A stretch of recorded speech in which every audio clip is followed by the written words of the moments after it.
Good afternoon, my people. Supply is gradually building as we watch rates increase.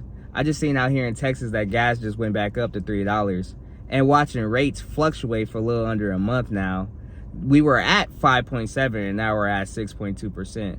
The dramatic change with the exchange of currency as the Australian pound goes down and the US dollar comes up. I know Bitcoin is making a turn within the blockchain as trading money is a lot more useful than utilizing the actual banks.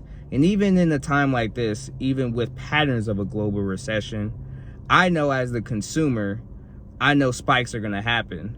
So I know what I'm going to need is food, energy, and a great day in the supply, man. So assets like Home Depot and Walmart, Home Depot is selling at $230 a share with increasing employment and people needing supplies from the store. So the expectation that is going to lead us through a time like this is sensing opportunity and managing to elaborate in things that are going to be recession proof.